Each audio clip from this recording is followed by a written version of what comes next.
A lone farmer. Two young orcs lost in the biting cold of winter, a hungry wolf between them and their lives. In seconds, it could have all ended, but he fired. The next day, the mother arrived with a reward no one expected. The wind cut across the frozen plains, like a blade with no handle, sharp, indifferent, and impossibly cold. Thomas Carr rode alone, his breath rising in pale clouds that dissolved before they reached the grey sky above. 5 years had passed since the peace treaty between humans and orcs, but out here, on the edge of the frontier, that paper might as well have been written in disappearing ink. The tension still lived in the land itself, in the way ranchers locked their gates at dusk and orcs moved in small, cautious groups through the tall grass. Thomas had no group, just his horse, a worn rifle slung across his back, and the kind of silence that fills the chest of a man who has spent too many winters alone. His ranch sat 2 miles east, modest, functional, and almost entirely empty of warmth. He kept it running out of habit more than hope. He was halfway home when he heard it. A thin cry, barely human, barely anything. High and trembling and cut short by a sound far more dangerous, a low, wet growl that rolled across the snow like a warning. Thomas pulled the reins. His horse stiffened beneath him. He scanned the white landscape until his eyes found what didn't belong. 2 small figures pressed against an outcrop of rock, hunched together like one creature trying to make itself disappear. He nudged the horse forward slowly. They were orcs, young ones, children. Their skin was a vivid, brilliant green, the kind of color that didn't apologize for existing, and their pointed ears trembled, whether from cold or terror he couldn't yet tell. Their clothes were thin leather and worn fur, nowhere near enough for a night like this. They clutched each other with locked arms and wide, dark eyes, and between them and Thomas, crouched low with spine curving and teeth bared to the gumline, was a wolf. It was lean and furious with hunger. Its ribs showed beneath matted grey fur. Its eyes were pale and fixed entirely on the 2 small figures against the rock, tracking the tiniest movements of their trembling bodies. It hadn't noticed Thomas yet, or it didn't care. Thomas didn't think. He raised the rifle with one smooth motion, steadied his breath the way his father had taught him before his father stopped teaching him anything at all, and fired. The wolf dropped without a sound. Snow scattered. The echo of the shot rolled out across the plains and vanished into nothing. For a long moment, no one moved. The 2 children stared at the fallen wolf, then up at Thomas, then at each other, their chests heaving in short, desperate pulls of icy air. Thomas lowered the rifle slowly, keeping his posture as still and unthreatening as a man on horseback could manage. He didn't speak, didn't reach forward. Just let the silence settle back down around them like snow, finding its level after a disturbance. The younger one, smaller, rounder-faced with 2 tiny tusks barely visible beneath her lip, blinked at him. Something moved across her expression that wasn't quite fear and wasn't quite trust. Something in between, studying him the way a creature studies fire, drawn to the warmth, uncertain of the burn.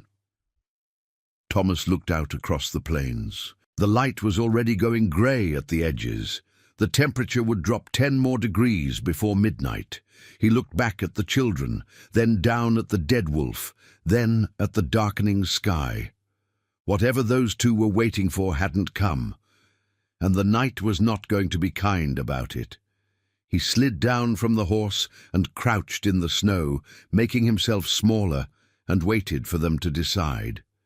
The younger one moved first. She detached from her sister's grip with the cautious deliberateness of someone who had been warned many times not to trust strangers, but had decided, in this particular moment, to override that warning entirely. She crossed the short distance between them in small, crunching steps through the snow, and then, before Thomas could register what was happening, she closed her small green fingers around the sleeve of his coat and held on. Her grip was stronger than made any sense for a child her size. Thomas looked at the older one. She stood rigid against the rock, arms crossed over her chest, jaw set, watching him with eyes that measured everything and gave away nothing. She was perhaps 11 or 12, he guessed, old enough to understand danger in a way her sister wasn't yet. She didn't move toward him, but she didn't move away either. After a moment, she gave a single short nod, as though she had reached a private verdict and was informing him of the result. He got back on the horse, settled the younger girl across the saddle in front of him, and started the slow ride back toward the ranch. The older one walked alongside in complete silence, close enough to the horse to keep pace, far enough to make clear she was choosing to follow and not being led. The younger girl, he didn't know her name yet, kept her fingers locked around his sleeve the entire way. When the ranch came into view, a low square of dim yellow light against the dark plain, he felt her grip ease slightly. Not enough to let go, just enough to mean something. Inside, he built the fire up fast and high. He brought out everything he had that could pass for a meal: a pot of bean stew from 2 days ago, a half loaf of stale bread he broke into pieces, and a thin broth he warmed from the bones of a chicken he'd roasted the week before. It wasn't much, but it was hot, and hot was what they needed. The younger one ate without hesitation, hunched close to the fire, both small hands wrapped around the bowl, as though afraid someone would take it. Between each bite, she looked up at Thomas with quick, direct glances, eyes that tracked his hands, his posture, the distance between him and the door, not afraid, exactly, calculating. She was deciding something, slowly, bite by bite. The older one ate differently. She kept her eyes down and her movements precise and controlled, the kind of eating that comes from practice at not appearing vulnerable. She cleaned the bowl completely without once looking at him, and when she finished, she set it down exactly where she'd found it. Thomas sat on the other side of the fire and didn't ask questions. He knew enough about the frontier and its history to understand that children traveling alone in freezing weather, without supplies or visible protection, did not come from a story that had gone well. He would learn the pieces in time, or he wouldn't. Either way, they were here and they were warm, and that was the immediate problem solved. He gave them the 2 blankets from his chest, the ones he kept folded for guests he never had, and pointed toward the cot near the wall. The older one arranged them precisely and lay down with her back to the room, facing the wall. The younger one curled at the foot of the cot, with one blanket pulled tight around her shoulders and her eyes still open, watching the fire. Thomas sat in his chair, with his boots still on, and kept the fire going through the night. Somewhere in the small hours, he heard the younger one's breathing slow and deepen. He reached over and gently tucked the edge of the blanket beneath her feet, without waking her. Outside, the wind picked up and threw itself against the walls of the cabin. Inside, for the first time in a long while, the silence felt different. She arrived just after sunrise. Thomas heard the horse before he saw it, a steady, purposeful rhythm through the snow, coming from the northeast. He was already at the window before the figure cleared the tree line, rifle resting across his forearm, not pointed at anything, just present. She rode without hurry, but there was nothing casual about it. The woman sat straight-backed on a dark horse, broad shoulders carrying a faded red blanket draped over them like a cloak. Her hair was pulled into thick braids threaded with small bones and dark crystals that caught the pale morning light and scattered it in fragments. Her face was sharp, high cheekbones, a firm jaw, pointed ears partially obscured by the braids. Her eyes, when they finally found Thomas standing in the doorway, were the color of deep river water before a storm. She stopped the horse at the edge of the yard.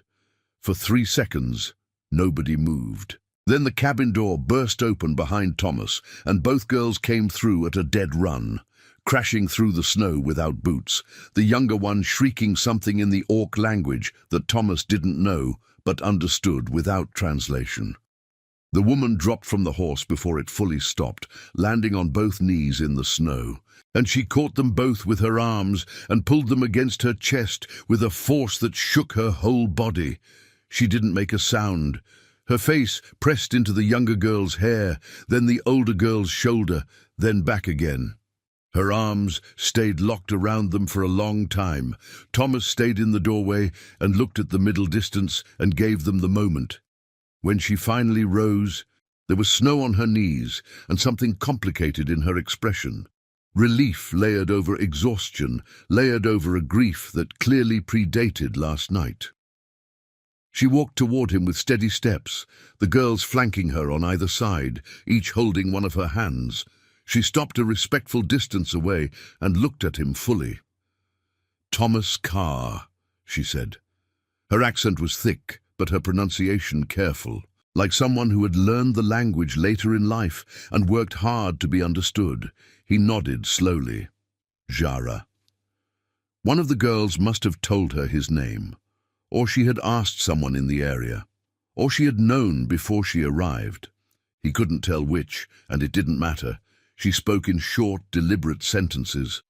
Her companion had died in the war, the same war the treaty was supposed to have ended.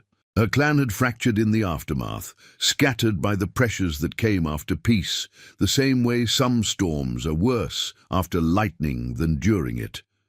Without her partner and without the protection of a recognized clan, she and her daughters had been traveling light and cautious for months. She worked in exchange for shelter when she could find it. She kept moving because staying in any one place too long made them visible in ways that attracted the wrong kind of attention. Thomas listened without interrupting. When she finished, she reached into the pouch at her belt and drew out something small and set it carefully on the fence post between them, a carved bone pendant, simple and precise, shaped like a running horse. "A traveler's token," she explained, "a symbol that meant safe passage. In the old agreements, the ones older than the treaty, older than the frontier itself." She was giving it to him not as payment, but as recognition, the kind that meant something. Thomas looked at it for a moment, then looked back at her. "You can stay until the weather breaks," he said. "After that, we'll figure out the next part." She studied him for 2 full seconds before she nodded. Harlan Voss's property began where Thomas's fence line ended, and the division between them had always been more than just wire and wooden posts. Voss had arrived in the region before the treaty, when the frontier rules were written by whoever had the most men and the least hesitation. He had built his operation on those rules and had never fully accepted that the rules had changed. He was wealthy, well-connected in the nearest town, and careful enough to keep his worst practices 1 or 2 steps removed from anything provable. Thomas had known about Voss for years, the way you know about a cracked floorboard in a familiar room. You work around it, you don't push your weight on it, and you try not to think about what's underneath. That calculation changed on the 3rd morning after Jara's arrival. Thomas was mending a section of fence along the property's western edge when he saw 2 riders approaching from the direction of Voss's land. They weren't moving fast. They didn't need to. Men who ride slow towards someone else's fence are usually making a point about who has more time. They stopped just outside the boundary and rested their arms across their saddle horns with the relaxed posture of men who expected the conversation to go a certain way. "Carr," the taller one said. He had a wide, flat face, and the particular kind of smile that doesn't reach any part of it except the mouth. His name, Thomas would learn later, was Bet. 6 years in Voss's service, reliable in the way tools are reliable. He did what he was pointed at and didn't ask what for. "Word is you've got an Orc woman staying at your place, unregistered, no clan documents." "Word travels fast," Thomas said. "It does when people pay attention." Bet tilted his head. Mr. Voss is a civic-minded individual. He's concerned about the legal situation. An orc without documentation under a recognized clan could be considered unprotected under the treaty provisions. Which means anyone with the right paperwork could claim, "I know what it means," Thomas said, "and I know which part of the treaty you're quoting and which parts you're leaving out." The second man, shorter and quieter, watched Thomas with flat, patient eyes. He hadn't spoken. He didn't need to. He was the kind of presence that communicates through stillness. "Mr. Voss just wants things done properly," Bet continued. "No trouble. He'd be happy to help facilitate the legal process, take the woman and the children into his, protection, while the paperwork gets sorted." The smile again. Civic-minded. Thomas set down his fence tools with a slow, deliberate movement. He turned to face them fully, and his voice came out calm, the way deep water is calm, nothing churning on the surface, but you wouldn't want to test the bottom.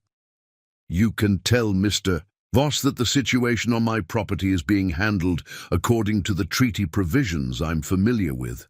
All of them, not the ones he finds convenient." Bet held the smile for another moment, then let it go. "You think about it, Carr. Things have a way of getting complicated for people who make the wrong kind of friends out here." They turned their horses and rode back the way they came, unhurried, making that point again with every slow step. Thomas stood at the fence and watched them go. Then he went back to the cabin without mending any more wire, and he sat down with a cup of cold coffee and thought carefully about what was coming and how much time he had before it arrived. That night Jara didn't sleep. Thomas woke sometime past midnight to find the cabin's interior quiet and the fire burned low. He lay still for a moment, listening to the sounds of the building, the tick of cooling wood, the distant moan of wind outside, the soft breathing of the two girls wrapped in blankets near the hearth. Then he noticed the shape at the window. Jara sat on the low bench beneath the east-facing window, with her composite bow resting across her knees, strung and ready. She hadn't made a sound. She wasn't moving. Her eyes were fixed on the darkness outside with the specific quality of attention that belongs to people who have spent time in places where danger arrives without warning. Thomas got up quietly, pulled a blanket over his shoulders against the cold, and sat down in the chair beside the window. He didn't say anything. He didn't ask her to come away from the post or try to reassure her that everything was fine, because it wasn't. And she would know the lie before it finished leaving his mouth. They sat together in the dark for a long time. The fire behind them faded to embers. The wind outside shifted direction twice. Occasionally, a branch cracked in the cold somewhere in the tree line, and both of them registered it, and both of them waited, and then both of them relaxed the same fraction of an inch when nothing followed. After a while, Thomas said quietly, "The tall one's name is Bet. He's been Voss's man for 6 years. I've seen his kind before, does exactly what he's told and never asks what for. The quiet one beside him worries me more." Jara didn't look away from the window. "The quiet one is always more dangerous." Thomas thought about that. "Yeah," he said, "he is." Another silence. Longer this time. "They came for us before," Jara said. Her voice was flat and even, like a statement of weather. "Different place, different men, same offer." She paused. "My companion fought them. That was the night." She stopped. The sentence didn't need an ending. Thomas looked at his hands. "You could go," he said carefully. He wasn't suggesting it, just opening the door so she could close it herself if she wanted. "Take the girls north. There are settlements near the Greystone River where the treaty holds better." She was quiet for a moment. "I know those settlements." Her eyes didn't leave the window. "I spent 4 months there 2 years ago. The treaty holds, yes, but you still eat alone. You still hear the way people breathe differently when you walk into a room." She shifted slightly. "Running is not the same as being safe."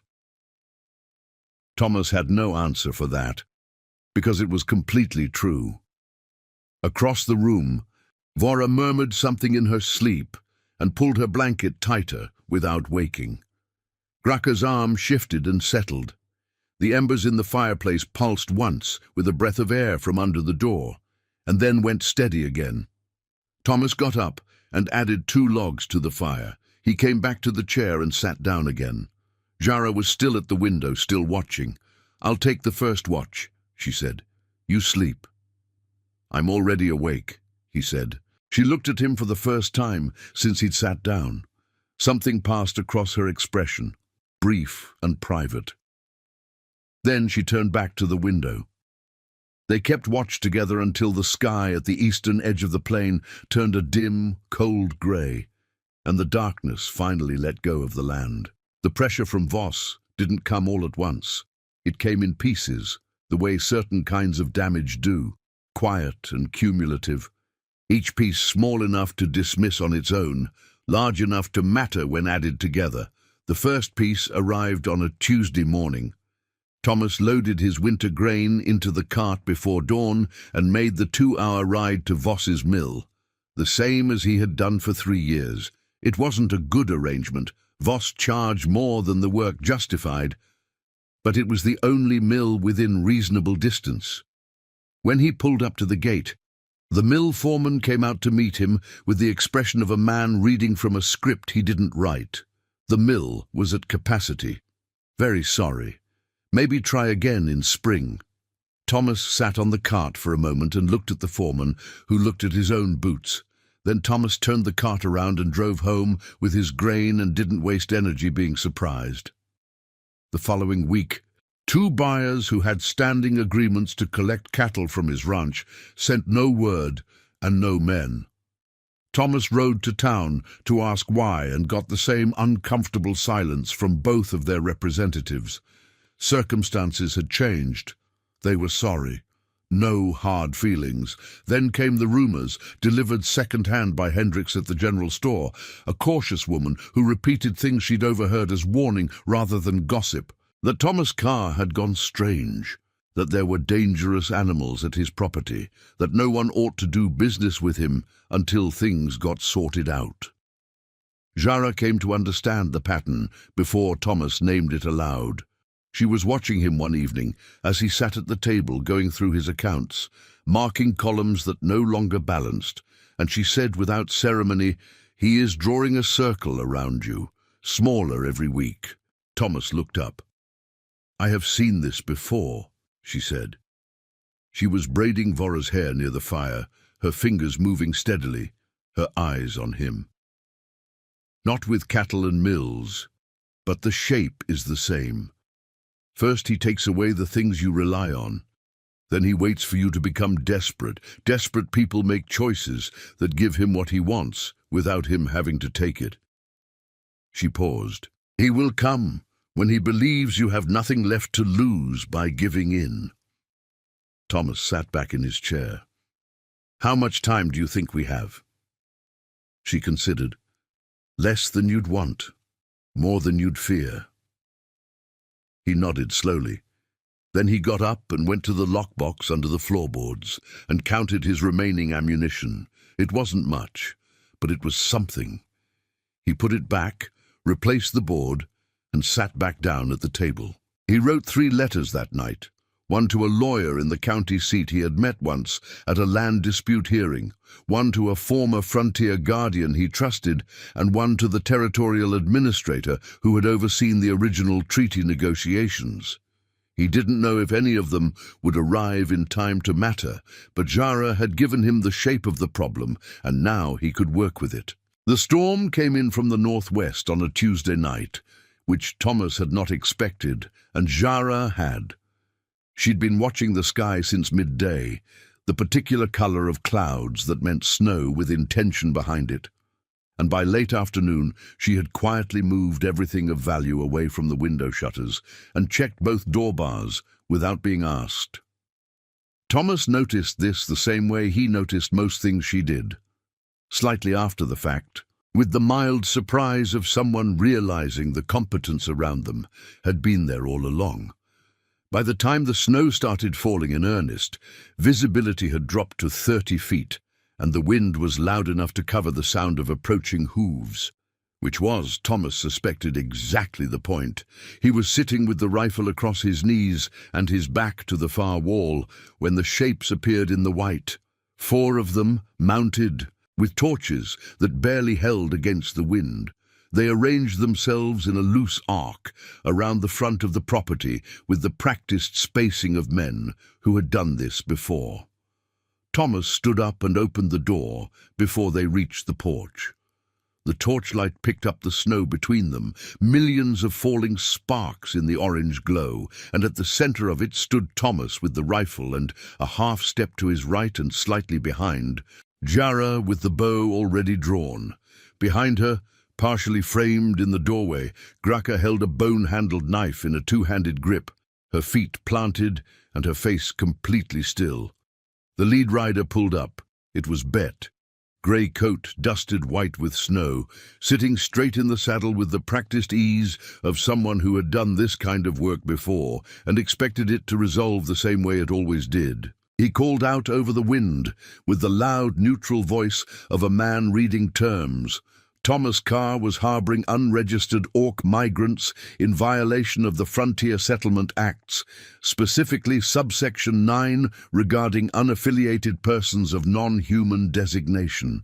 He and his charges had one opportunity to resolve this peaceably. He meant, hand them over. Thomas said nothing.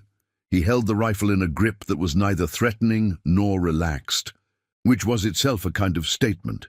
He was looking at Bet, but from the corner of his eye he could see the other 3, and he was watching their hands the way Jara had taught him to, without meaning to teach him. She had simply done it herself, often enough near him that he had learned. No one moved. The torchlight shook in the wind. Snow covered the grey coat, the horses' backs, the flat ground between them. Somewhere on the other side of the standoff, a horse shifted and was stilled. Bet looked at Thomas, then he looked at Jara, then at Graka behind her, young and small and completely steady with the knife. He looked at the rifle. He looked back at Thomas. Whatever calculation he ran in those few seconds came back with an answer that wasn't worth the risk. His jaw tightened. He pulled his horse sideways. The other 3 followed without a word, and they moved back into the white until the torchlight became a diffuse glow, and then nothing. Thomas lowered the rifle. He heard Jara release a slow, controlled breath beside him.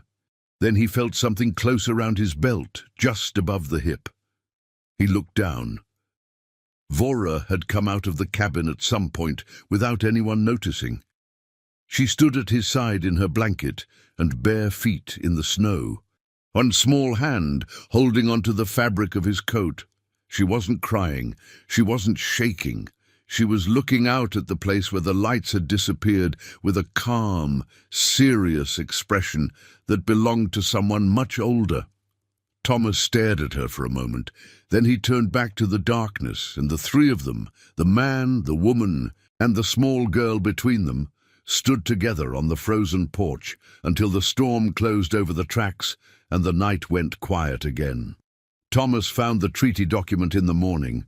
He had known about the provision for years, Article 14, Section 3, which allowed for the legal registration of non-clan affiliated Orcs as residents under the protection of a recognized human landholder, provided certain documentation requirements were met. It was an obscure clause, buried in the back third of the treaty text, in the kind of dense legal language designed to be ignored. Most people who knew it existed treated it as a technicality with no practical application. Most lawyers in the region had never used it. Thomas had read the treaty through twice in the months after it was signed, because he had land on the frontier and he believed in knowing the rules of the land he lived on, even the rules nobody else bothered with. He spent 2 days completing the paperwork. The forms required a land survey, witness signatures, a sworn declaration of intent, and registration through the territorial office. Thomas filled every line with careful, deliberate handwriting. He asked Hendricks from the general store to witness. She came without hesitation, which surprised him and then didn't, because she had been warning him about Voss through second-hand gossip for a reason. He rode to the territorial office on a Thursday, 2 weeks after the night in the snow. The clerk was young and uncertain and spent a long time with the paperwork in a way that suggested he'd never processed this form before. Thomas waited at the counter without impatience and answered every question fully and correctly, and eventually the stamp came down on the page with a sound like something finally being settled. Jara and her daughters were now registered legal residents of the Carr property under the full protections of Article 14. Voss's subsection 9, the one Bet had cited in the storm, did not apply to registered residents. He had no legal mechanism left. Thomas rode home through the flat, pale light of late afternoon with the documents folded in his coat pocket. Jara read them at the kitchen table, both daughters watching her from either side. Graka read over her shoulder, tracking each word with one finger. Vora waited until Jara finished and then looked up and asked, in the direct way she asked everything, "Does this mean we can stay?" "Yes," Thomas said. "It means you can stay." She nodded once, as if confirming something she had already suspected, and went back to whatever she had been doing before. That night, Thomas sat in his chair by the fire. Vora fell asleep leaning against his arm before the first hour was out, her weight settling gradually until he was more support than furniture. Graka sat cross-legged on the floor, drawing shapes in the packed dirt with a stick. Animals, he thought, or perhaps maps, or both. Jara sat across from him with a cup of something warm, and she was watching him in the quiet way she had developed over the weeks, not studying him for threats anymore, but something slower and more deliberate than that. He thought about the years he had spent in this cabin building walls more carefully than the roof, keeping everything at the specific distance that felt like safety, and produced nothing but a very well-maintained silence. He thought about all the ways he had convinced himself that this was enough. He looked at Vora's face, slack and trusting in sleep. At Graka's focused hands in the firelight. At Jara, who had crossed impossible terrain to find her daughters and had not broken, and who was now sitting in his kitchen drinking something warm. Something shifted in his chest, not painfully, the way ice shifts when the temperature finally turns. Spring arrived in the frontier the way it always did, not all at once, but in negotiations. A warm afternoon, followed by 3 cold nights.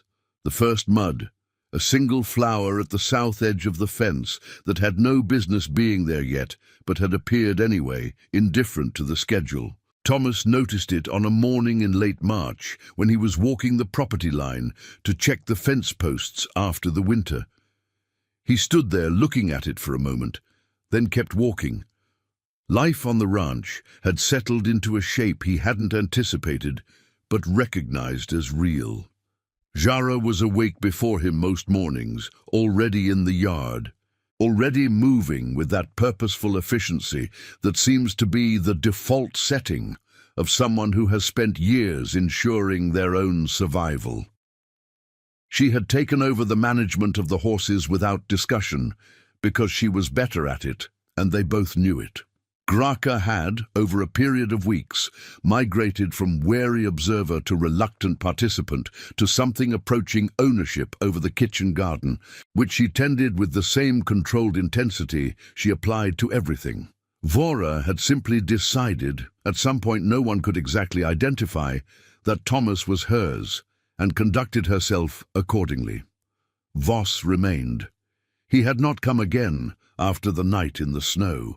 But Thomas heard through Hendricks that Voss had sent letters to the territorial office challenging the registration, citing procedural irregularities that didn't exist and precedents that didn't apply.